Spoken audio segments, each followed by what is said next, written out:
This is Himanshi and welcome to let's learn. सभी को good evening, नमस्कार, राम राम, सत श्री अकाल, अस्सलाम वालेकुम, what you feel connected with. Start करेंगे, समझेंगे हिंदी पेडागोजी के कुछ 30 क्वेश्चंस हैं जो रिपीट भी होते हैं, जो इम्पॉर्टेंट भी हैं, जो कुछ क्वेश्चंस आपको मुश्किल भी लगेंगे, कुछ क्वेश्चंस आसान लगने चाहिए। बट हिंदी पेडागोजी में आप लोगों की स्थिति जैसी है, क्योंकि जब से पेपर ऑनलाइन हुआ और उसके बाद ऑफलाइन में भी थोड़ा सा जो टर्म्स हैं उनको मुश्किल इंट्रोड्यूस किया गया। तो समझेंगे, पेपर 1 हो, पेपर 2 हो, लैंग्वेज 1 हो, लैंग्वेज 2 हो, उसी तरह से यहाँ पे कोशिश की गई है 30x30 सीरीज में कि वैसे हम इसको 15 रखते थे बट कि लैंग्वेज 1 लैंग्वेज 2 दोनों को मिक्स कर लें। पेपर 1 का एक सेट ले लिया, पेपर 2 का ले लिया, फिर कुछ नए क्वेश्चन जोड़ दिए, पुराने जोड़ दिए, ताकि हर तरह के क्वेश्चन हमारे मल्टीपल टाइम्स प्रैक्टिस हो जाएं। 15 नंबर की हिंदी आती है, अगर आप ढंग से प्रीवियस ईयर भी कर लेंगे तो मोर देन इनफ हो जाएगा।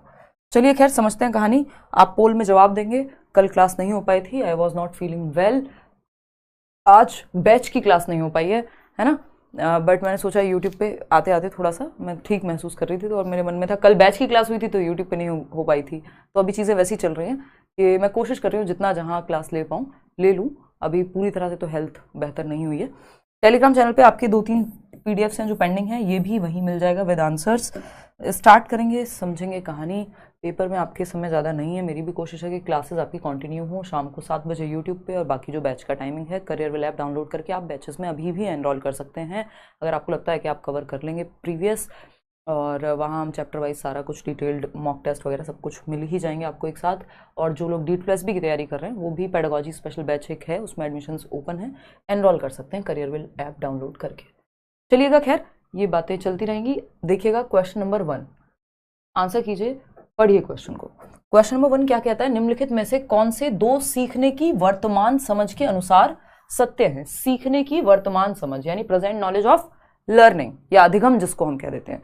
तो प्रेजेंट नॉलेज ऑफ लर्निंग की बात हो रही है कि सीखने की तबीयत बेटर है भैया, पहले से बेटर है बट समय लग रहा है, वीकनेस बहुत है।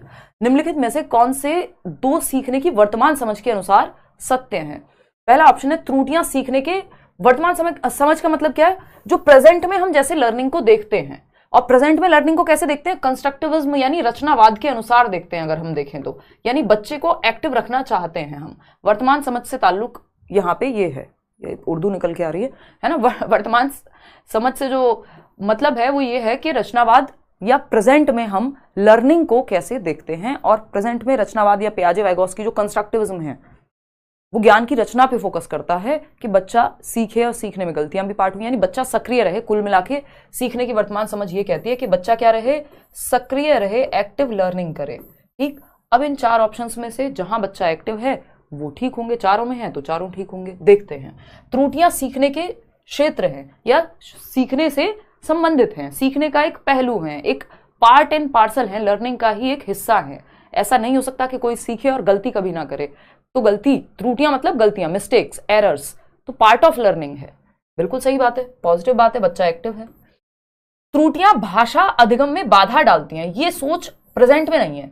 कभी लोग मानते होंगे, व्यवहारवाद में मानते होंगे लोग, या किसी और विचारधारा में मानते होंगे। आज के समय में हम लर्निंग को ऐसे नहीं देखते कि जो लर्निंग है उसमें एरर्स अगर हो रहे हैं तो वो बहुत प्रॉब्लमेटिक बात है। नहीं, अगर गलतियां होंगी ही नहीं तो सीखेंगे भी नहीं। आप सीखेंगे तो गलतियां भी होंगी, वो पार्ट है उसका, कम होंगी ज्यादा होंगी, सीखते सीखते सीख जाएंगे। त्रुटियों को तुरंत ही सुधार देना चाहिए, ये भी एकदम खराब चीज है, क्योंकि तुरंत ही का मतलब है आप बच्चे को मौका नहीं दे रहे खुद से एक्सप्लोर करने का, खुद से जानने का, खुद से अन्वेषण करने का। बच्चे को सक्रिय रखना है हमें, एकदम से उसके दिमाग में चीजें भर नहीं देनी है ना। वो कोई फोन नहीं है जिसमें सब कुछ फीड कर देना है। जग एंड मग मेथड कहते हैं इसको, कि जग है खाली बर्तन बच्चा, आप उसमें भर रहे हो ज्ञान, तो वो खराब तरीका। तुरंत नहीं सुधारना है, उसको मौका देना है गलती को रियलाइज कर पाने का।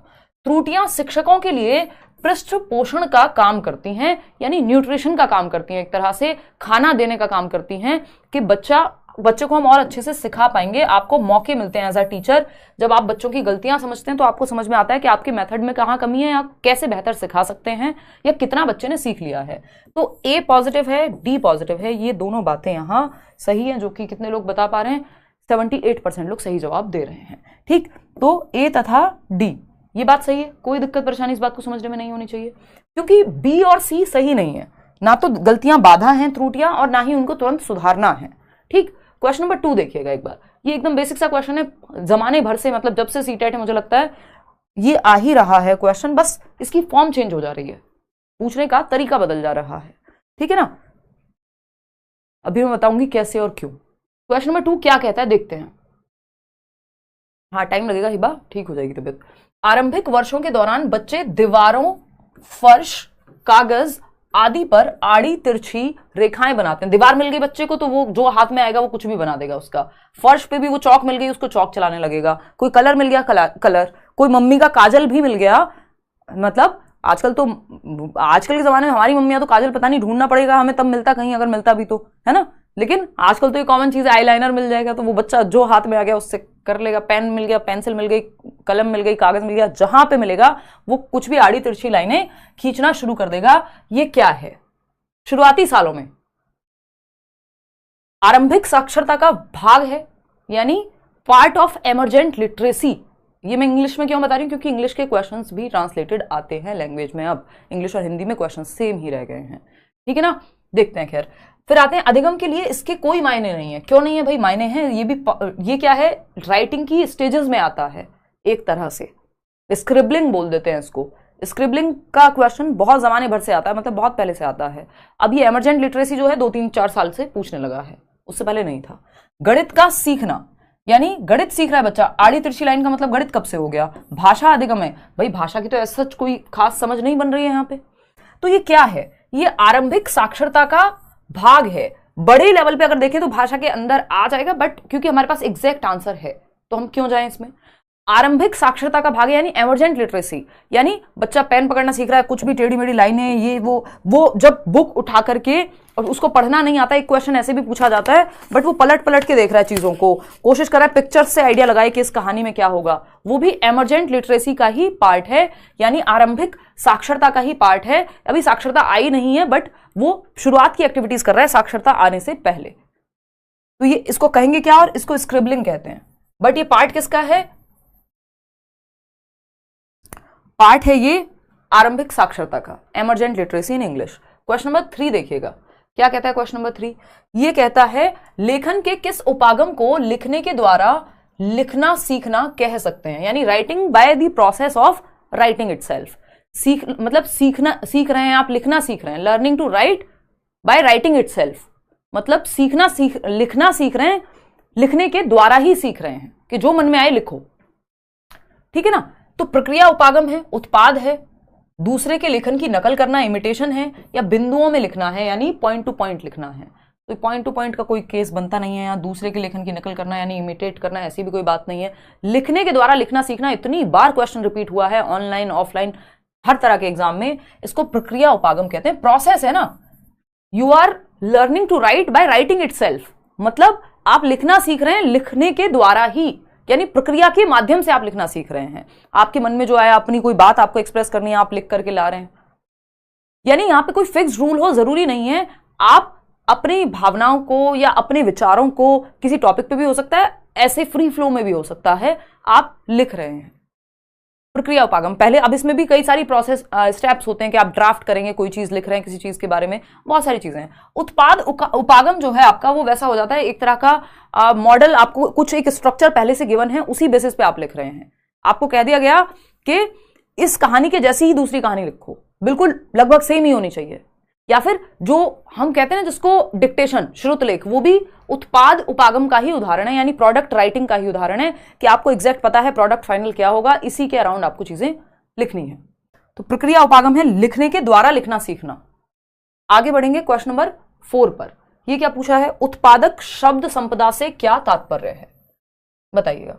उत्पादक का मतलब होता है प्रोड्यूस करना, कुछ बनाना, कुछ क्रिएट करना। शब्द संपदा से यानी वोकैबुलरी की बात हो रही है, शब्द संपदा मतलब से क्या तात्पर्य है।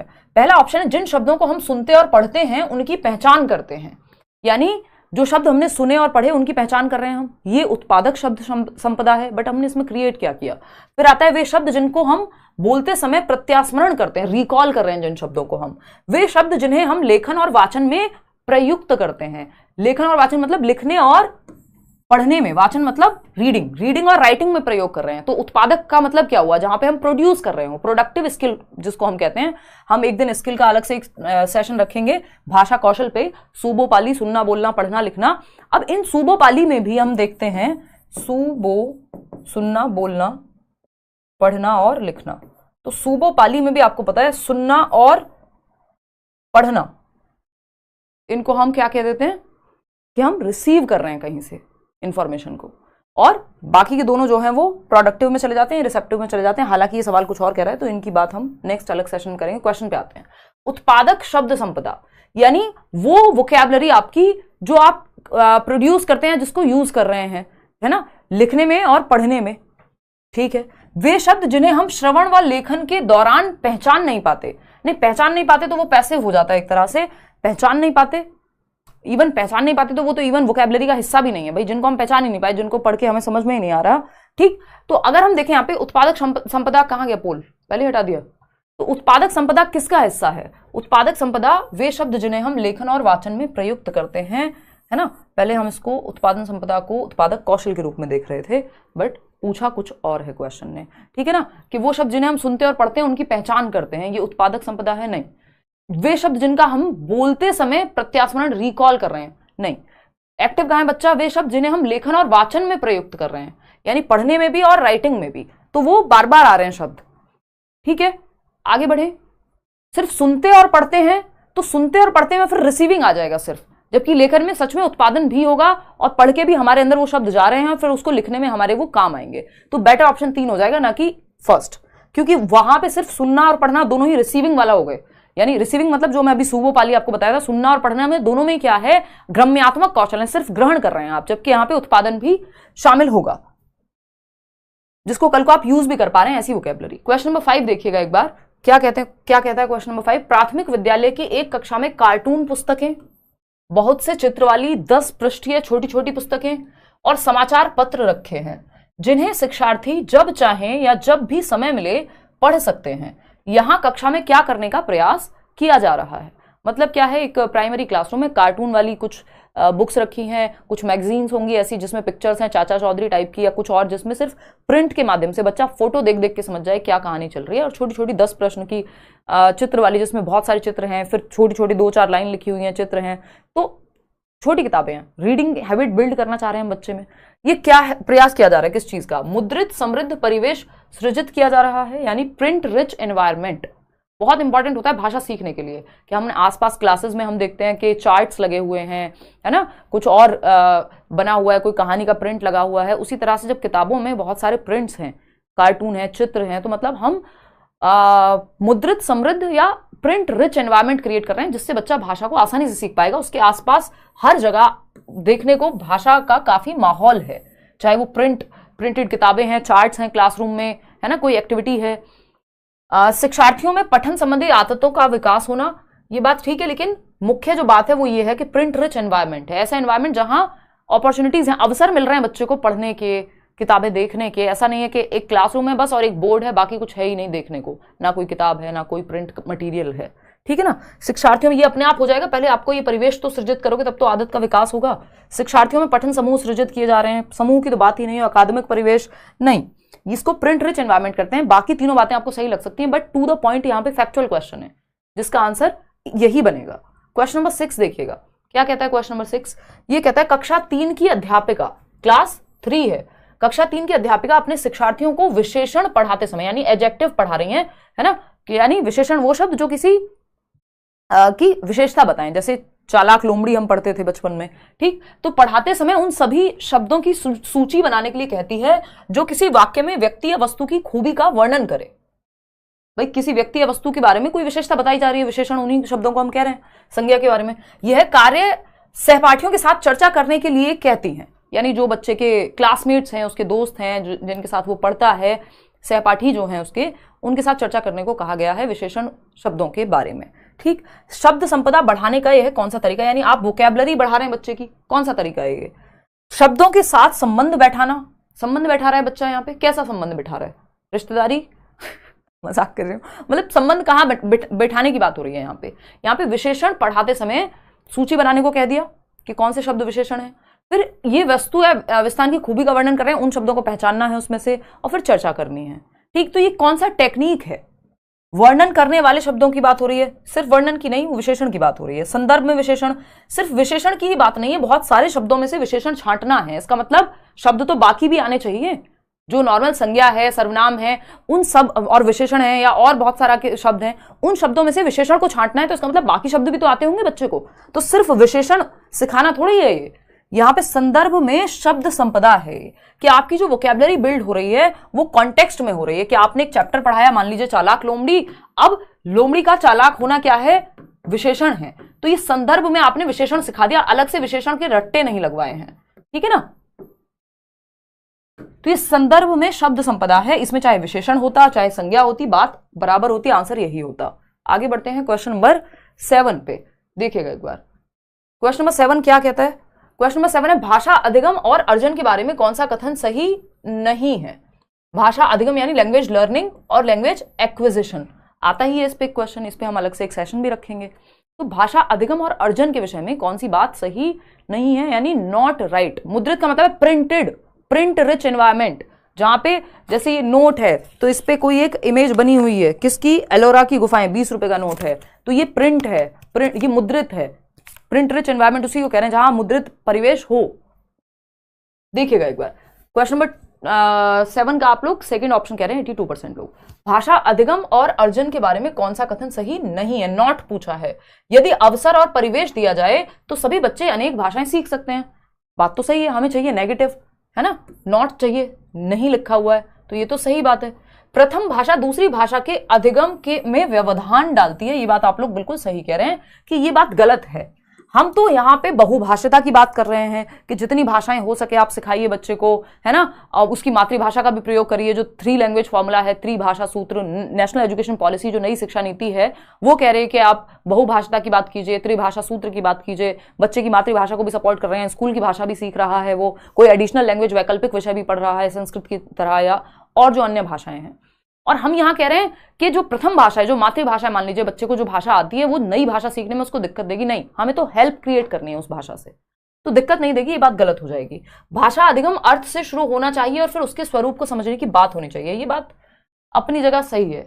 यहाँ अर्थ समझ में आ जाए बच्चे को, फिर उसका स्ट्रक्चर समझाइए आप। भाषा प्रथम भाषा द्वितीय भाषा के अधिगम को समर्थित करती है, ये बात एकदम सही है कि फर्स्ट लैंग्वेज जो है सेकंड लैंग्वेज के लिए एक ब्रिज का काम करेगी, हेल्प क्रिएट करेगी। आपको हिंदी आती है, अब हिंदी से आपको इंग्लिश में सीखनी है चीजें, तो आप कुछ हद तक, जैसे मैं अभी मुद्रित परिवेश की बात हो रही थी तो मैंने आपको प्रिंट रिच एनवायरमेंट बता दिया। जो बच्चे इंग्लिश मीडियम के हैं उनको आसानी समझ में आ जाता है, बच्चे मतलब छोटे बच्चे, मजाक कर रही हूँ, मतलब जो लर्नर्स जो हैं आपके, ये हमारी आदत हो जाती है फ्लो में कई बार, क्या है कि जो लोग इंग्लिश मीडियम के हैं तो इंग्लिश मीडियम के लर्नर्स को समझना आसान है प्रिंट रिच एनवायरमेंट, जिसको हिंदी से समझ आ गया उसको हिंदी से समझ आ गया, तो दोनों भाषाएं हेल्प कर रही हैं एक दूसरे को, यहाँ पे तो समर्थित करती है, बट बाधा नहीं, व्यवधान डालती है, ये बात कहना गलत होगा भाषा अधिगम और अर्जन के बारे में। बल्कि जो लैंग्वेज है उसको अर्जित किया जा सकता है, उसका अधिगम भी किया जा सकता है अगर वो नेचुरल एनवायरमेंट में हो रही है तो। क्वेश्चन नंबर 8 देखिएगा, क्वेश्चन नंबर 8 क्या कहता है भाई, क्वेश्चन नंबर 8 क्या कहता है?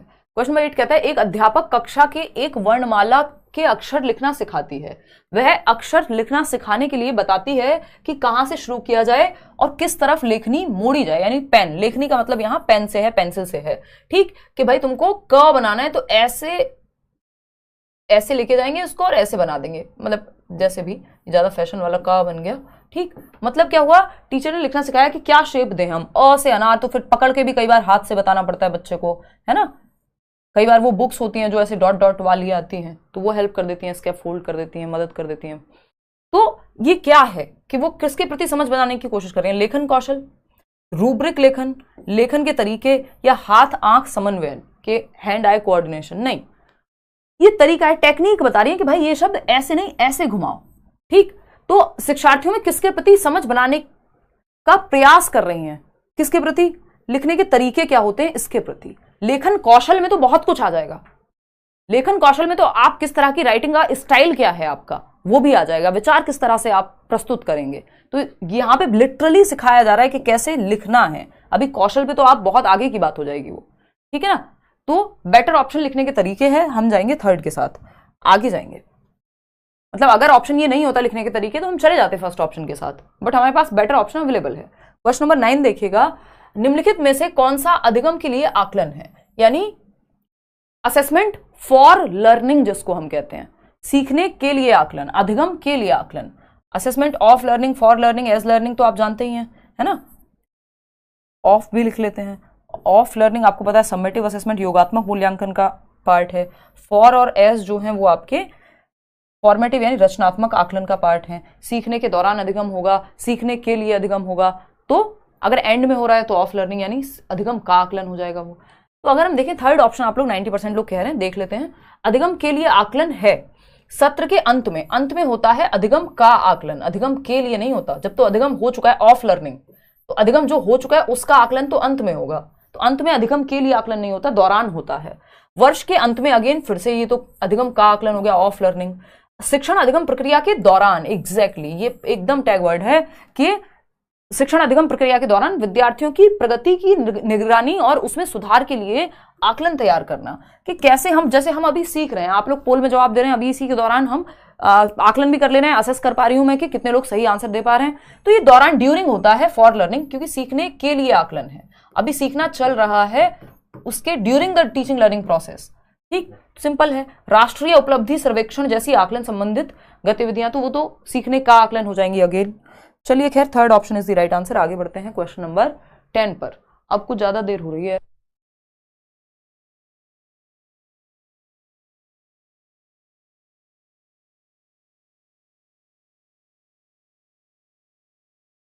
देखो क्वेश्चन नंबर 10 देखना, भाषा के साथ संलग्नता से क्या आशय है?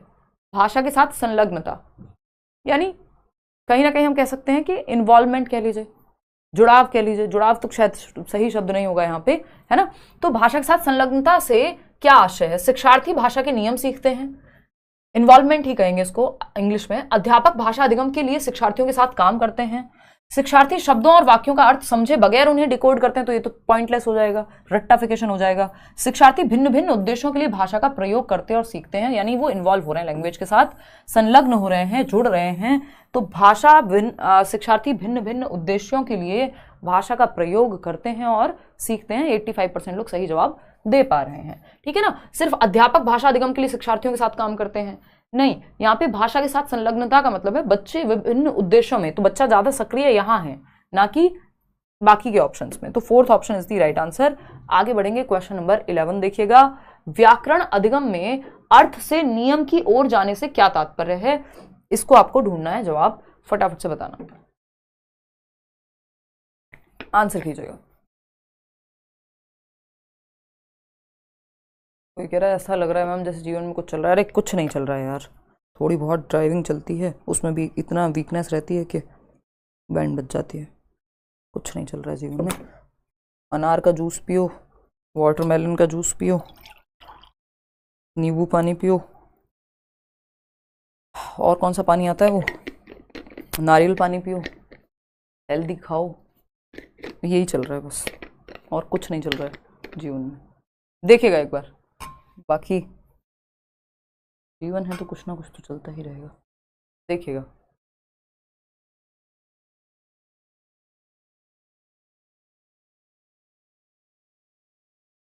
फटाफट से बताना। अगर हम देखें व्याकरण अधिगम में अर्थ से नियम की ओर जाने का क्या तात्पर्य है? अर्थ से नियम की ओर, अर्थ से नियम की ओर जाने का क्या तात्पर्य है? यानी मीनिंग से हम जा रहे हैं, रूल को समझ रहे हैं। शिक्षार्थी पहले समझ के साथ व्याकरणिक नियमों का इस्तेमाल करते हैं और बाद में नियमों की खोज करते हैं। चलो ठीक है। शिक्षार्थियों को सर्वप्रथम नियम सीखने के लिए कहा जाता है और बाद में उन नियमों का प्रयोग करने के लिए कहा जाता है। तो ये तो फिर हम इसको निगमन मेथड, निगमन विधि यानी डिडक्टिव मेथड कह देंगे। बट यहां अर्थ से नियम की बात हो रही है, नियम से उदाहरण की बात नहीं हो रही थी, तो ये तो नहीं हो पाएगा क्योंकि निगमन विधि हो जाएगी डिडक्टिव मेथड। अध्यापक पहले नियम पढ़ाते हैं और शिक्षार्थी ड्रिल के माध्यम से नियम सीखते हैं, तो वो फिर अगेन वही डिडक्टिव मेथड, निगमन विधि हो जाएगा कि पहले नियम से उदाहरण की ओर जा रहे हैं। शिक्षार्थी पहले व्याकरणिक नियमों के प्रति समझ बनाते हैं और बाद में पृथकता में उनका इस्तेमाल करते हैं। व्याकरणिक नियमों के प्रति समझ बना ली और पृथकता में मतलब सेपरेटली बस रूल्स के रट्टे लगा रहे हैं, तो ये एकदम नेगेटिव है। बचता क्या है? एक ही ऑप्शन क्या है? शिक्षार्थी पहले समझ के साथ व्याकरणिक नियमों का इस्तेमाल कर रहे हैं, यानी उनको समझ में आई है चीजें और तब वो व्याकरणिक नियमों का इस्तेमाल कर रहे हैं और बाद में नियमों की खोज कर रहे हैं कि कहां से क्या चीज आई होगी। तो ये अर्थ से नियम की ओर इन्होंने एक क्वेश्चन ही नया बना दिया, जबकि ये डिडक्टिव मेथड के हिसाब से पूछा होता, निगमन विधि के हिसाब से, तो सेकंड ऑप्शन सही था।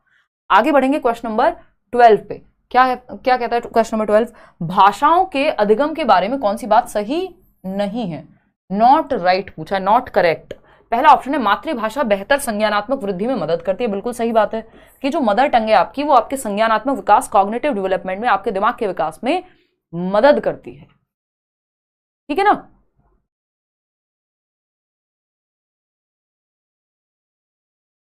बहुत बढ़िया रीटा, धन्यवाद।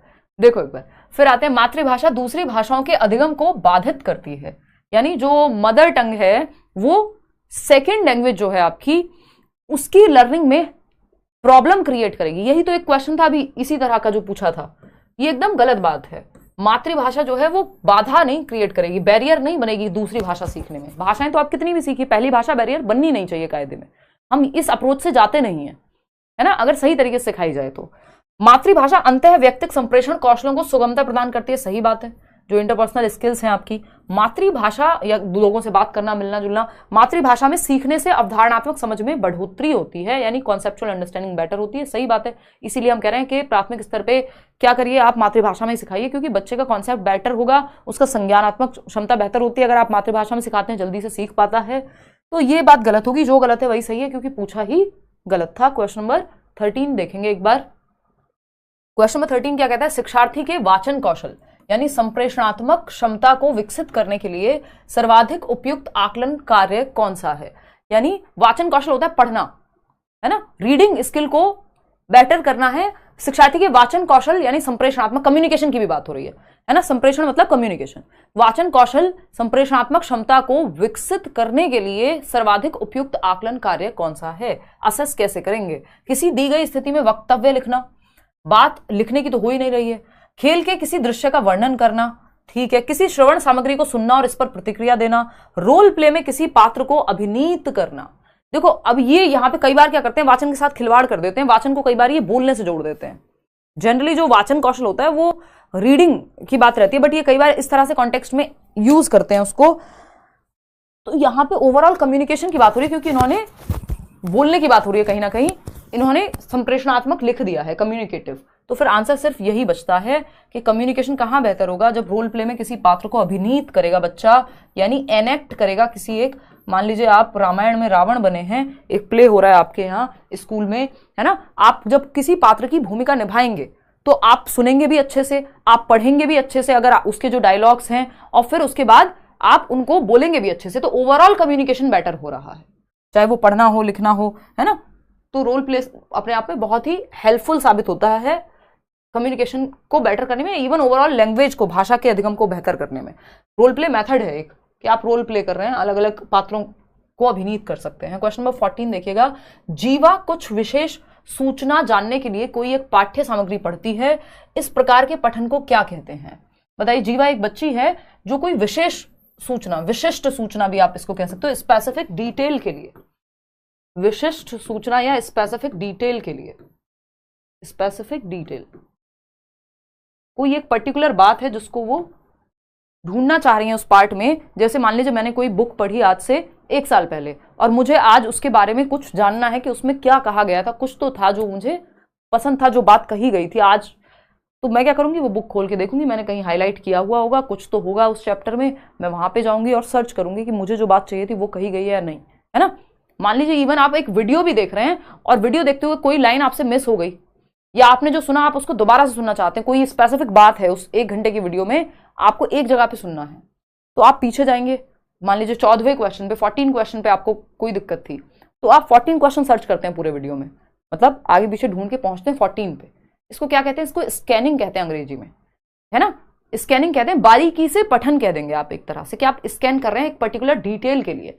इसको बारीकी से पठन का एक और उदाहरण पूछ लेता है, तो क्वेश्चन आया हुआ है आपके एग्जाम में कि जब आप अपने फोन में अपने प्रिय मित्र का नंबर सर्च कर रहे हैं, निकाल रहे हैं कि अच्छा प्रिय मित्र को फोन करना है, मान लीजिए आज निशा नहीं आई है तो मैं निशा का नंबर सर्च करती हूँ, अगर एन पे जाके या प्रॉपर लिख के, या पहले अगर आप डिक्शनरी में भी कोई शब्द ढूंढ रहे हैं, इसका मतलब आप बारीकी से पठन या स्कैनिंग कर रहे हैं, है ना। स्किमिंग होता है जब आप ओवरऑल एक, स्कैमिंग होता है, स्कैमिंग तो स्कैमिंग ही होता है, स्किमिंग होता है आपका, स्किमिंग होता है जब आप ओवरऑल समरी जान रहे हैं किसी चैप्टर का, आपने ओवरऑल एक आइडिया लिया और देखा कि किसी बुक के कवर को देख रहे हैं, लूं या नहीं लूं, ये किस बारे में होगा, तो वो ओवरऑल आइडिया के लिए होता है या समरी के लिए स्किमिंग होता है, और स्कैनिंग आपका विशिष्ट सूचनाओं के लिए होता है। धन्यवाद रागिनी, बात क्लियर है? थोड़ा समय लगेगा, हाँ टाइम लगेगा चंदू, लेकिन हिंदी पेडागोजी की समस्या दूर हो जाएगी। इस पे भी हम सेशंस और लेंगे, डोंट वरी। तो सरसरी तौर पर पढ़ना तो स्किमिंग कहलाता है, वो बारीकी से पठन नहीं है। बारीकी से पठन या ये गहन अधिगम से ही जुड़ा हुआ है, गहन पठन से, ठीक। लेकिन टू बी प्रिसाइज तो इसको बारीकी से पठन कहते हैं। अगर यहां बारीकी से पठन होता ही नहीं तो हम गहन पठन के साथ चले जाते, क्योंकि गहन पठन जिसको हम इंटेंसिव रीडिंग कहते हैं उसी से जुड़ी हुई बात है। ये बारीकी से पठन भी उसी में होता है। एक्सटेंसिव में तो आप मजे के लिए पढ़ते हैं, है ना, तो वो गहन नहीं होता। द्रुतगामी गहन, क्योंकि गहन से जुड़ा हुआ है, बट ये बारीकी से पठन कहा जाएगा, क्योंकि आप एग्जैक्ट डिटेल ढूंढ रहे हैं। क्वेश्चन नंबर 15 देखिएगा, ये क्या कहता है भाई? क्वेश्चन नंबर 15 कुछ तो कहता ही होगा, है ना, वो कौन सा सीरियल था, ये रिश्ता क्या कहलाता है? तो देखिए जरा क्वेश्चन क्या कहता है। भाषा आकलन संबंधित है किससे? शिक्षार्थियों की उपलब्धि के मापन से, यानी कितना उन्होंने अचीव कर लिया है उसको आप मेजर कर रहे हैं, अचीवमेंट को, उससे। कक्षा में शिक्षार्थियों की श्रेणी का पता लगाने से फर्स्ट आया सेकंड आया बच्चा, ये नेगेटिव है। उनके संपूर्ण अथवा योगात्मक आकलन का मापन, संपूर्ण या योगात्मक कौन सा होता है? एसए, जिसमें जजमेंट के लिए आप आकलन कर रहे हैं कहीं ना कहीं, कितने परसेंट आया, नहीं। शिक्षार्थी की भाषा प्रवीणता का मापन, यानी कितनी मास्टरी है, लैंग्वेज पे पकड़ कितनी है बच्चे की, इस चीज को आप माप रहे हैं, तो ये भाषा आकलन से संबंधित है, ना कि ये देखने से कि कितनी उपलब्धि हो गई है। सबसे बेहतर ऑप्शन बेसिकली कुल मिलाकर के यही है। यहाँ पे आकलन के विषय में आप असेस इसलिए करते हैं, पता लगे कि किस हद तक मास्टरी, किस हद तक बच्चे को आता है, उसको पता कितना है और कितना सिखाने की जरूरत है, ये नहीं कि वो कौन सी श्रेणी में आ रहा है नॉल। क्वेश्चन नंबर 16 देखिएगा, भाषा से क्या अभिप्राय है? भाषा से क्या अभिप्राय है, यानी what do you mean by language, बताइएगा। फर्स्ट ऑप्शन है भाषा विज्ञान की व्यवस्था है, यानी it is a system of science, या फिर व्यवस्थाओं की व्यवस्था है, it is a system of systems, या फिर विकासात्मक व्याकरणात्मक व्यवस्था है, या फिर यानी डेवलपमेंटल ग्रामेटिकल सिस्टम है, या फिर अक्षर और ध्वनियां हैं, यानी अल्फाबेट्स हैं और साउंड्स हैं। बताइए, या सिर्फ साउंड और अल्फाबेट है या प्रॉपर सिस्टम है उनका, है ना। तो भाषा के कई सारे, जब आपने मैराथन भी देखा होगा, यूट्यूब पे भी मैंने लिया हुआ हिंदी का, मैं इस बार भी लूंगी अगर ले पाई तो अगर हम बात करें यहाँ पे, तो भाषाओं की, अगर हम भाषा से बात कर रहे हैं यहाँ पे, तो भाषा के बारे में कुछ विशेषताएं होती हैं, कैरेक्टरिस्टिक्स या फीचर्स होते हैं लैंग्वेज में। जैसे कि भाषा आर्बिट्रेरी होती है, यानी स्वच्छंद होती है। भाषा व्यवस्थाओं की व्यवस्था है, प्रणालियों की प्रणाली है, ये क्वेश्चन पूछा जाता है ना। तो ये व्यवस्थाओं की व्यवस्था है, ये इसकी विशेषता है, किसकी? भाषा की, ठीक। भाषा क्या है? एक प्रॉपर समूह है, किसका? एक व्यवस्था है, जिसमें कुछ शब्द हैं, ध्वनियां हैं, और सार्थक समूह है शब्दों का। ऐसा नहीं है कि कुछ भी रैंडम कोई भी ध्वनि को किसी भी शब्द के साथ या किसी भी अक्षर के साथ जोड़ दो तो मतलब निकल आएगा, नहीं। तो व्यवस्थाओं की व्यवस्था इसलिए इसको कहा जाता है क्योंकि प्रॉपर इसमें सिस्टमैटिक है, सिस्टम है, रूल्स हैं, रेगुलेशन है, भाषा में व्याकरण है, 70 चीजें हैं, तो व्यवस्थाओं की व्यवस्था इसको कहा जाता है। आगे बढ़ेंगे क्वेश्चन नंबर 17 पर। बिक्स पे क्वेश्चन है, आता ही है, आजकल पूछा जाता है खूब। आधारभूत अंतः व्यक्तिक संप्रेषणात्मक कौशल, basic interpersonal communicative skills full form कहते हैं अंग्रेजी में, ठीक। आधारभूत अंतः व्यक्तिक यानी लोगों से बातचीत करने की बात हो रही है, ठीक।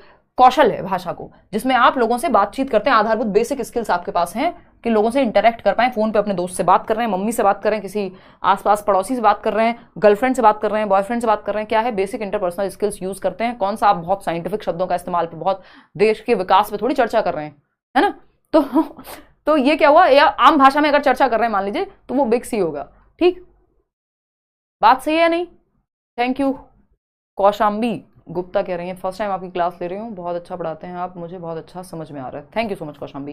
चलिए खैर आ जाइए, आंसू आ जाएंगे अब इससे तारीफ सुन के। अमूर्त विचारों को संप्रेषित करने के लिए भाषा की आवश्यकता होती है। अमूर्त मतलब एब्स्ट्रैक्ट थॉट्स, कॉम्प्लेक्स थॉट्स कहीं ना कहीं, तो उसमें बिक्स नहीं, उसमें कैल्प की जरूरत पड़ती है ना। जो अमूर्त विचारों की अगर आप बात करेंगे यहाँ पे, और कैल्प क्या होता है?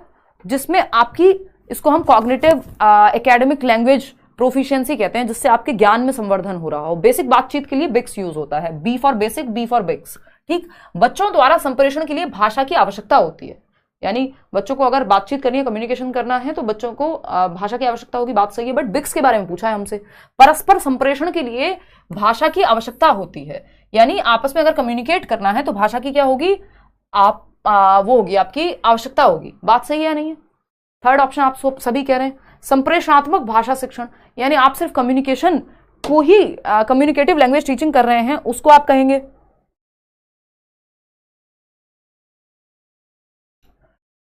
हाँ, फटाफट से बताइए।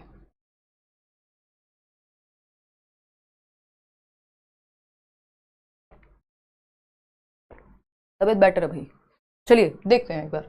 तो अगर हम बात करें यहाँ पे आधारभूत अंतः व्यक्तिक संप्रेषणात्मक कौशल संबंधित है, परस्पर संप्रेषण के लिए भाषा की आवश्यकता होती है उससे, कि बेसिक जो कम्युनिकेशन हमको करनी पड़ती है अंतः पर्सनल, अंतः व्यक्तिक का मतलब क्या है, दो या दो से अधिक लोगों में अगर हम बातचीत कर रहे हैं एक बेसिक, तो वो यहाँ पे है। सिर्फ कम्युनिकेशन सिखा रहे हैं वो नहीं, जो बेसिक परस्पर दो लोगों में जरूरत पड़ती है जिस कम्युनिकेशन की, वो कम्युनिकेशन या संप्रेषण तो कई प्रकार का हो सकता है यहाँ पे। आगे बात करेंगे, क्वेश्चन नंबर 18 पे चलेंगे। एक प्रमाणिक पाठ्य सामग्री है, इसको हम ऑथेंटिक मटेरियल कह देते हैं इंग्लिश में, इंग्लिश पेडागोजी में भी खूब पूछा जाता है। ये एक प्रमाणिक पाठ्य सामग्री है क्या, कौन सी ऑथेंटिक मटेरियल है, फटाफट से बताइएगा, फिर आगे बात करेंगे। कोई कह रहा है आपके हेयर बहुत झड़ गए, कोई बात नहीं, ज्योति इन सब बातों से कुछ नहीं होगा, है ना, अब तो जो हो जाए हो जाए, अब तो ठीक होना है पहले, है ना, तो ये सब चीजें ठीक हो जाएंगी। बात सही कह रहे हो आप, बट कोई बात नहीं, ये सब एक्सटर्नल चीजें सब ठीक हो जाएंगी, अगर न्यूट्रिशन ठीक रहेगा, तबीयत सही हो जाएगी, अपने आप ठीक हो जाएगा। तो ये चंपू नहीं बनना पड़ेगा। देखिए एक बार फटाफट से, फटाफट से देखना एक बार, ये नहीं है पढ़ लें, टेंशन देंगे, बाल झड़ गए इनका ध्यान रख लो, क्या पढ़ाने में लगे रहते हो। देखो एक बार क्वेश्चन नंबर 18 देखो, एक प्रमाणिक पाठ्य सामग्री है, एक ऑथेंटिक मटेरियल की बात हो रही है। पाठ्य पुस्तक के लेखक द्वारा लिखी गई पाठ्य सामग्री कथात्मक लेखन पाठ्य पुस्तक, यानी किसी राइटर ने जो है वो एक कोई चैप्टर लिखा है, वो प्रमाणिक पाठ्य सामग्री है। संदर्भ से ली गई मूल पाठ्य सामग्री, मौलिक लेखन से पूर्णतः रूपांतरित व बनाई गई पाठ्य सामग्री, शिक्षार्थी द्वारा प्रदत्त कार्य यानी होमवर्क के रूप में लिखी गई कहानी और चित्र। बताइए फटाफट से। अगर हम बात करें यहाँ पे, तो बात है आपकी संदर्भ से ली गई मूल पाठ्य सामग्री। मान लीजिए आपको एक न्यूज़पेपर में एक आर्टिकल आया, उसको अगर आप क्लासरूम में ले गए, वो ऑथेंटिक मटेरियल है, क्योंकि किसी कॉन्टेक्स्ट में यूज हुआ था, वो उसको आपने क्लास में यूज कर लिया, किसी संदर्भ में इस्तेमाल में आया था जिसको आप क्लासरूम में लेकर के आए, तो वो मूल पाठ्य सामग्री। मूल का मतलब यहाँ पे अगर मूल पाठ्य सामग्री नहीं होती तो ये ऑथेंटिक मटेरियल नहीं कहलाता, चाहे लिखा नहीं होता, बट मतलब वही चाहिए था हमको कि न्यूज़पेपर आर्टिकल हो सकता है, कोई पैम्फलेट हो सकता है, कोई जो आते हैं ना वो घरों में डाल के चले जाते हैं, क्या कहते हैं उसको, हाँ एग्जैक्टली क्या कहते हैं उसको, मान लीजिए कि वाईफाई लगवा लो, ये कर लो, है ना, अलग अलग पार्टी के आजकल तो इलेक्शन है तो वो डाल के चले जाएंगे, तो वो पैम्फलेट्स वगैरह क्या हो सकते हैं, वो सब ऑथेंटिक मटेरियल में आते हैं, क्योंकि वो किसी संदर्भ के लिए बने हैं, वो आपको भाषा सिखाने के लिए नहीं बने हैं, वो आपको या तो एडवर्टीजमेंट के लिए या फिर किसी एक विशेष सूचना के लिए, ठीक, उसको आप भाषा सिखाने में इस्तेमाल कर सकते हो, इसलिए ऑथेंटिक मटेरियल कह रहे हैं। क्वेश्चन नंबर 19 देखिएगा, कविता के शिक्षण अधिगम का मुख्य उद्देश्य क्या है, या मुख्य उद्देश्य है, कविता मतलब पोएम, पोइट्री, वो वाली बात चल रही है, ठीक है, तो ये कोई आपकी दोस्त कविता, बहन भाई कविता, जिस कविता को आप जानते हैं, ये पर्सन की बात नहीं चल रही है, कविता एज अ कॉन्सेप्ट यानी पोएम की, पोइट्री की बात हो रही है। कविता के शिक्षण अधिगम का मुख्य उद्देश्य है आनंद तथा सराहना करना, कविता लेखन की कला सीखना, भाषा अधिगम, व्याकरण तथा शब्दावली सीखना। ये तीनों बातें सही हैं, बट मुख्य उद्देश्य की बात हो रही है, तो मुख्य उद्देश्य होता है आनंद तथा सराहना करना। यानी आप जब कविता सुनते हैं, बचपन में बच्चे जब कोई पोएम क्लास में गाई जाती है, उसका हम वाचन करते हैं, ठीक, सुर लय ताल के साथ, क्यों, ताकि बच्चों को आनंद आए।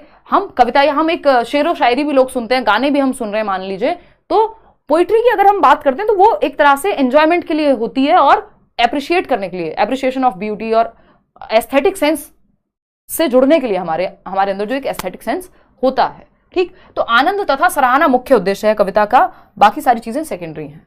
क्वेश्चन नंबर 20 देखिएगा, 20वां सवाल क्या कहता है भाई, 10 क्वेश्चंस और हैं इसके बाद, निम्नलिखित प्रश्न के प्रकार को किस रूप में जाना जाता है, फटाफट से बताना है। कल्पना कीजिए कि एक कहानी में आप एक पुत्र हैं, यानी आपको इमेजिन करना है, हाइपोथेसाइज करना है कि एक कहानी है और उसमें आप क्या हैं, एक सन है, पुत्र हैं, दिन के सन, सूर्य वाला सन नहीं है, ये समझ गए हो ना, दिन के अंत में अपनी भावनाओं को डायरी में लिखिए।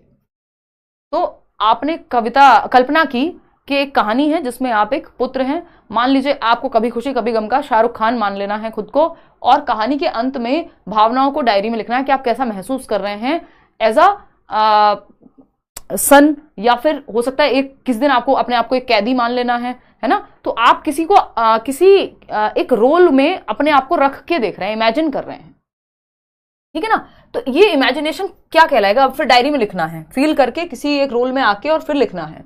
तो ये एक्स्ट्रापोलेटिव राइटिंग कहलाता है ना। एक्स्ट्रापोलेशन में आपको सोचना होता है, इमेजिन करना होता है और तब कुछ लिखना होता है, अपने आप को स्वयं को दूसरे की जगह रख के या किसी एक पात्र की जगह रख के, ठीक। विवरणात्मक में तो सीधा आपको विवरण लिखना है, लेकिन यहां पे आपको बहिर्वेशन कहते हैं इसको हिंदी में, है ना। एक्स्ट्रापोलेटिव अंग्रेजी में कहते हैं। आत्मकथात्मक नहीं है ये आपकी आत्मकथा नहीं है ना। आप रख के देख रहे हैं, कल्पना कर रहे हैं अपने आप को उस सिचुएशन में। आत्मकथा तब होगी जब आप अपनी कहानी बता रहे हो। तो इसको शब्दों के साथ आपसे खेल दिया गया है और आप गलत जवाब पे चले गए। रचनात्मक लेखन नहीं, ये बहिर्वेशन लेखन, इसको एग्जैक्ट, ये बिल्कुल फैक्चुअल क्वेश्चन है। जैसे आपसे पूछा जाए a + b का होल स्क्वायर क्या होता है, तो वही बताएंगे आप, a² + b² + 2ab। बेशक आपको ना बताओ कहां से आया, क्यों आया, बट हमें ये पता होगा कि अच्छा खुद को इमेजिन करके और फिर कुछ लिखने को कहा गया है। बहिर्वेशन लेखन की बात हो रही है, एक्स्ट्रापोलेटिव राइटिंग है ये अंग्रेजी में। क्वेश्चन नंबर 21 देखिएगा कि जब आपको हाइपोथेसाइज करना हो, इमेजिन करना हो, भाषा की कक्षा में शिक्षार्थियों से अपेक्षित है कि वे भाषा में तथा भाषा के साथ कार्य करें। यानी जो बच्चे हैं, जो लर्नर्स हैं, उनसे एक्सपेक्टेड है कि वो भाषा में यानी लैंग्वेज को यूज करें, लैंग्वेज के साथ यानी लैंग्वेज को सीख भी रहे हैं, यूज भी कर रहे हैं, भाषा में तथा भाषा के साथ कार्य करें। भाषा के रूपों को सीखना, भाषा का शुद्धता के साथ प्रयोग करना, भाषा के साथ संलग्नता या भाषा का अर्जन।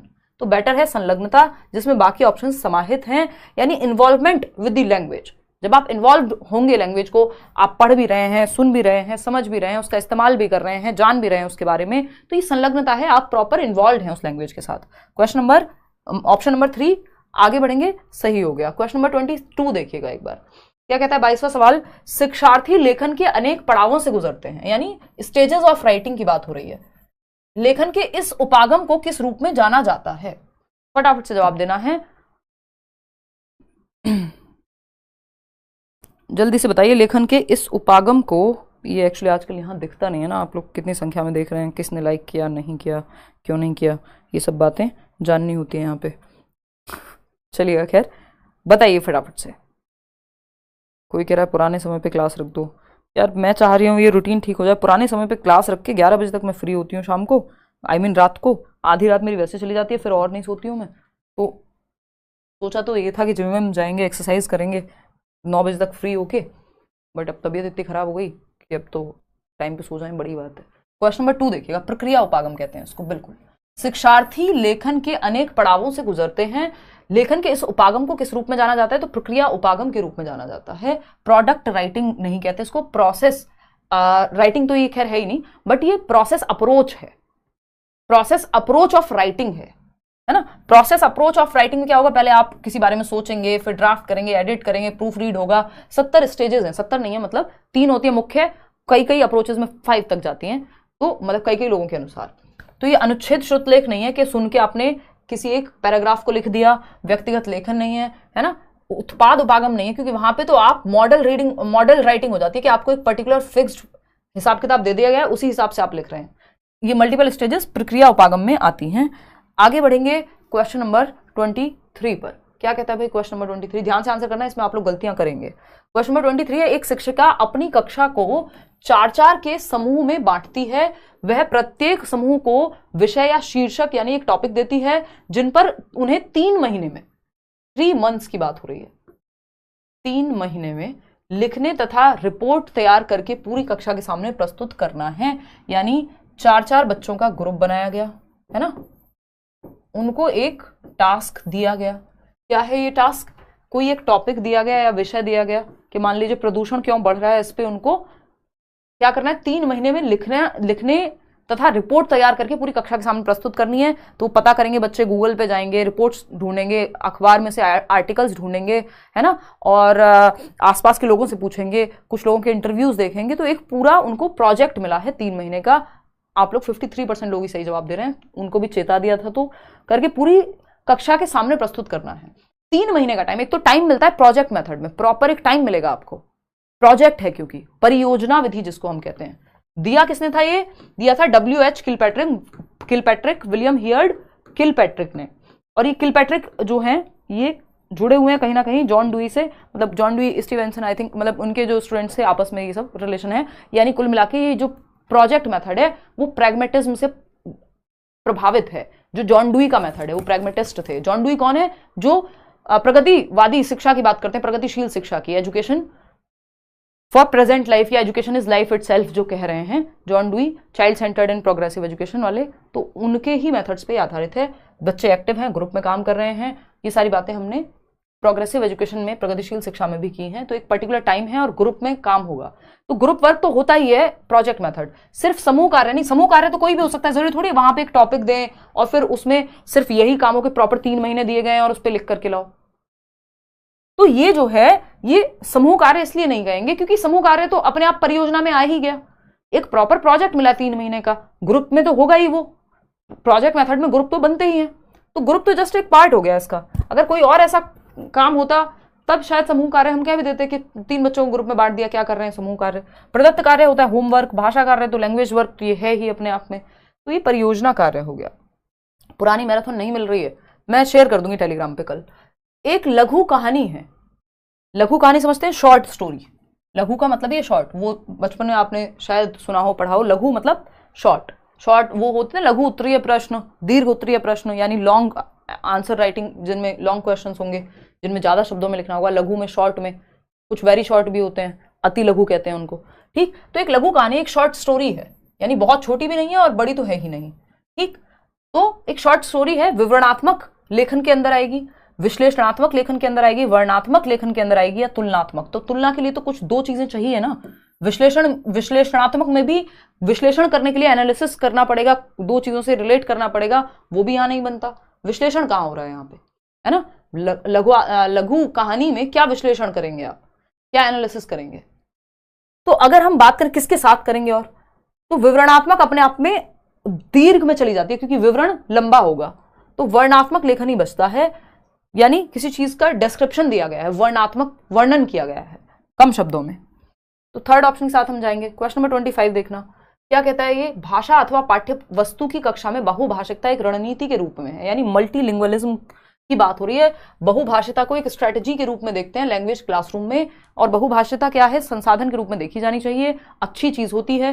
फटाफट से बताइए। शिक्षार्थियों की भाषाओं को भाषाओं तथा विषयों के लिए प्रयोग करना, यानी जो बच्चे की भाषा है, जो लैंग्वेज है एक बच्चे की, किसी की पंजाबी होगी, किसी की मलयालम होगी, किसी की गुजराती होगी, किसी की हिंदी होगी, सब बच्चों की अलग अलग भाषाएं हैं, तभी बहुभाषा कह रहे हैं हम।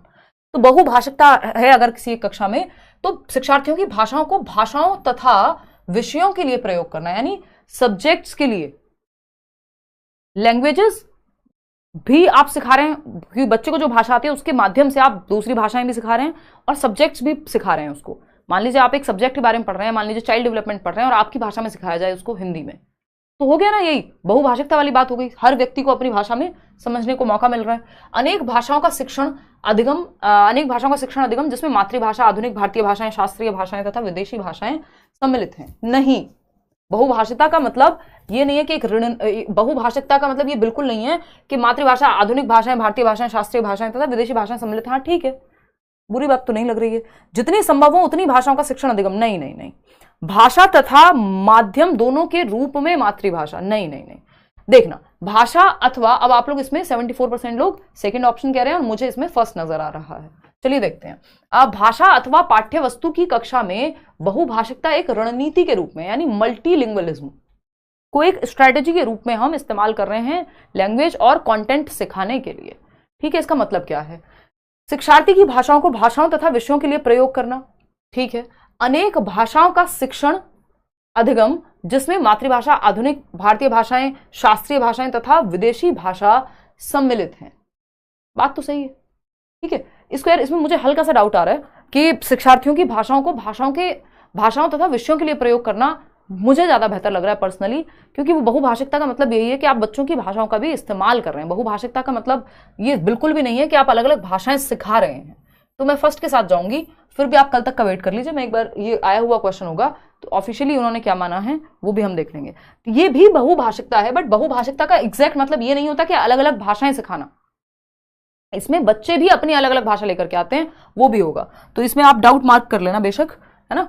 आगे बढ़ते हैं क्वेश्चन नंबर 26 पे। व्याकरण सीखने में कार्य विधिक ज्ञान को, कार्यविधिक ज्ञान को डैश के रूप में जाना जाता है। भाषा सीखने के लिए अपनी त्रुटियों का विश्लेषण करना, व्याकरण के प्रकारों को लागू करने और उन्हें इस्तेमाल करने के तरीके की समझ, व्याकरण के नियमों को सीखना तथा बाद में पुनरुत्पादन। ये तो रट्टाफिकेशन है कि रिपीट करके पूरा एज इट इज लिख दो, ठीक है ना।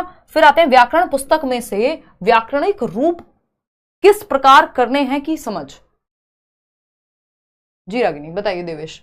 तो अगर हम बात करें व्याकरण के प्रकारों को लागू करने और उन्हें इस्तेमाल करने के तरीकों की समझ, बच्चा एक्टिव यहां ज्यादा है। और कार्यविधिक का मतलब है बच्चा एक्टिवली कोई एक टास्क कर रहा है और उसके माध्यम से व्याकरण को सीख रहा है।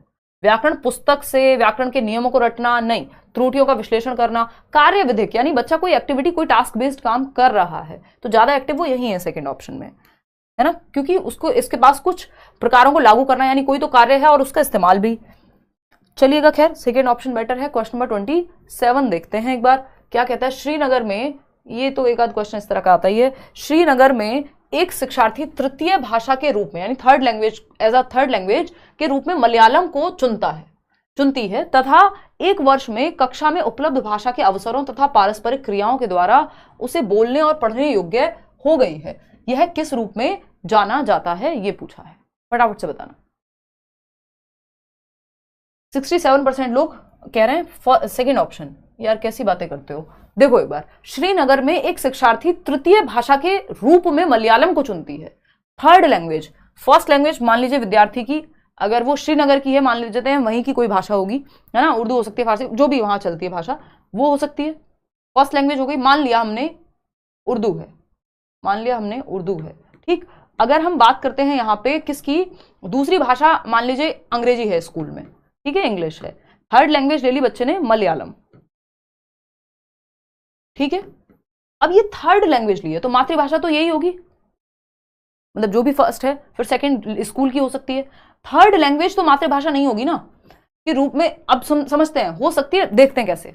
तथा एक वर्ष में कक्षा में उपलब्ध भाषा के अवसरों तथा, थर्ड लैंग्वेज कैसे मातृभाषा हो सकती है, अनटिल अनलेस अगर उसको माहौल मिला है, उसने तीसरी भाषा के रूप में चूज की है, ठीक। तो अगर मतलब इस भाषा को वो भी जानती नहीं है, तो एक वर्ष में कक्षा में उपलब्ध भाषा के अवसरों तथा पारस्परिक क्रियाओं के द्वारा, यानी जो अपॉर्चुनिटीज क्लास में मिली, जो एक्टिविटीज बच्चों से घुल मिल करके उसने बातचीत की, है ना, या एक्टिविटी की, लिखना पढ़ना सीखा मलयालम को, उसे बोलने और पढ़ने योग्य हो गई। अब वो बोल भी पाती है और पढ़ भी पाती है। इट इज जस्ट लाइक कि आपने फ्रेंच सीखी, तो एक साल में आपने कुछ क्लासेस ली, आपने उसको बोलना भी सीख लिया, आपने लिखना भी सीख लिया, तो ये क्या हुआ, लैंग्वेज लर्निंग है प्रॉपर।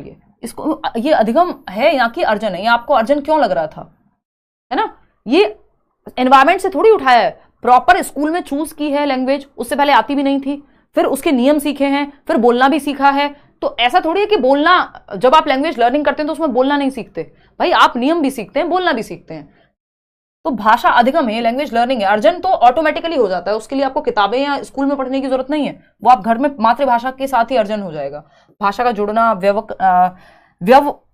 व्यवकलनात्मक बहुभाषा।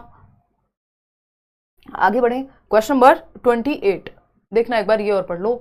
राष्ट्रीय शिक्षा नीति 2020, नेशनल एजुकेशन पॉलिसी 2020 में विदेशी भाषाओं जैसे कोरियन, जापानी, थाई, फ्रेंच, जर्मन, स्पेनिश, पुर्तगाली और रूसी के अध्ययन के रूप में अनुशंसा की गई है। राष्ट्रीय शिक्षा नीति जो नेशनल एजुकेशन पॉलिसी 2020 है, जो लेटेस्ट पॉलिसी है, विदेशी भाषाओं जो फॉरेन लैंग्वेजेस हैं, ये जितनी भी यहाँ पे नाम आपको दे दिए 50, ठीक, इनको किसके रूप में पढ़ाने की अनुशंसा की गई है, त्रिभाषा सूत्र के अंग के रूप में, अतिरिक्त भाषाओं के रूप में, व्यावसायिक पाठ्यक्रम के अंगों के रूप में, या कौशल विकास के अंग के रूप में।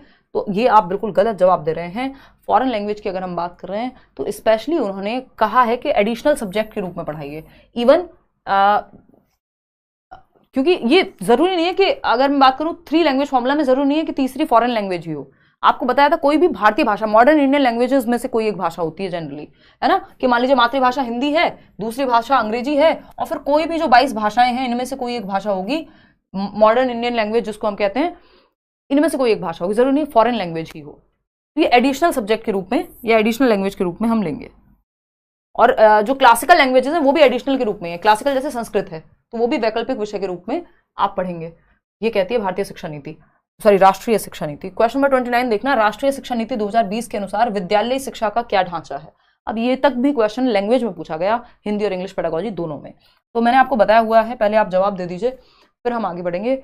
84% लोग क्या कह रहे हैं, बस ये सेकंड लास्ट क्वेश्चन है, फिर आप भी फ्री और मैं भी फ्री, एक ही क्लास लेने में बैंड बज जा रही है। देखना एक बार, कल ऐप पे तो आपकी छुट्टी है, सैटरडे संडे ऑफ ही रहता है, हो सकता है या मैं यूट्यूब पे भी छुट्टी रखूंगी यार, थोड़ा आराम करूंगी, देखेंगे अगर कुछ बनती है बात तो फिर मंडे से करेंगे क्लास।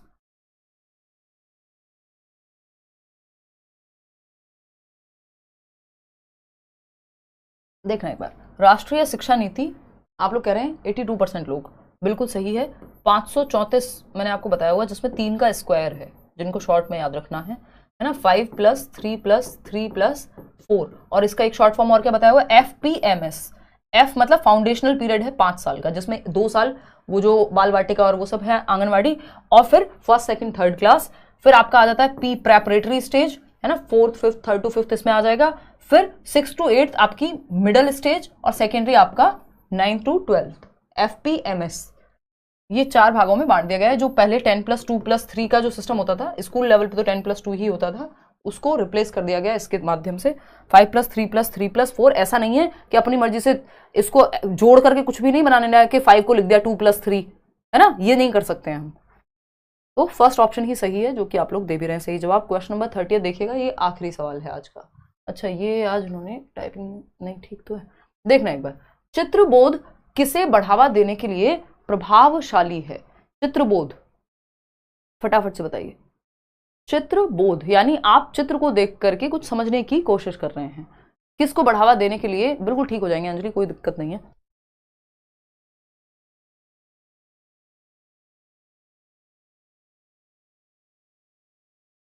देखना एक बार, फटाफट से बताना, just a matter of time, हो जाएंगे ठीक। देखिए थर्ड ऑप्शन 52% लोग कह रहे हैं, समझते हैं। चित्रबोध यानी आपको कोई चित्र दिखाया गया, किताब में कोई चित्र है मान लीजिए, और उसको देख करके आपको समझना है कि क्या किस बारे में बात हो रही है इस चित्र के अंदर, किसे बढ़ावा देने के लिए प्रभावशाली है, किसको हेल्प करेगा, किस चीज में, कौन से आपके कौशल में, भाषा के जो सूबो पाली की हम बात करते हैं, सुनना, बोलना, पढ़ना, लिखना, इन 4 कौशलों में से किसको बढ़ावा मिलेगा चित्रबोध के माध्यम से, कि किसी चित्र को देख करके आप पहचान पाए कि क्या चल रहा होगा। सुनने का कौशल सुनाता थोड़ी एक चित्र कहानी, बोलने का कौशल बोल के थोड़ी सुनाता है चित्र, पढ़ने का कौशल, भाई ये पढ़ने के कौशल में हम बहुत ज्यादा यूज करते हैं चित्रों को, कि चित्रों के माध्यम से बच्चा आइडिया लगा ले अच्छा किस बारे में बात हो रही होगी, ठीक है। लिखने का कौशल नहीं, पहले पढ़ने का कौशल, क्योंकि पढ़ने के समय तो आप किताबों में चित्र देखते हैं तो बच्चा पढ़ना सीखता है। आप आसपास जा रहे हैं, दुकानों पे बोर्ड्स लगे हुए हैं, शोरूम्स पे बोर्ड लगे हुए हैं, तो वो आप पढ़ते रहते हैं, वो चित्र भी देख करके आपका ध्यान जाता है किस बारे में बात हो रही है। तो पठन कौशल को बेहतर करता है जो चित्रबोध है। आउट ऑफ 30 क्वेश्चंस कितने आपने ठीक किए वो आप कमेंट्स में बता देंगे। लाइक शेयर सब्सक्राइब आपने ना किया हो तो आप कर लीजिएगा, सेशन पसंद आया हो तो ये सब तो आप कर ही लेंगे। PDF आपको इसका मिल जाएगा टेलीग्राम चैनल पे, और जो लोग कोर्सेज में एनरोल करना चाहते हैं वो करियर लैब डाउनलोड करके और वेबसाइट से ले लीजिएगा, वहाँ एक्स्ट्रा डिस्काउंट आपको मिल जाएगा जो आप वेबसाइट से लेते हैं। कोर्स ऐप डाउनलोड करके रजिस्टर करने के बाद का प्रोसेस है ये। आउट ऑफ 30 क्वेश्चंस कितने ठीक हुए ये आप बता दीजिए मुझे।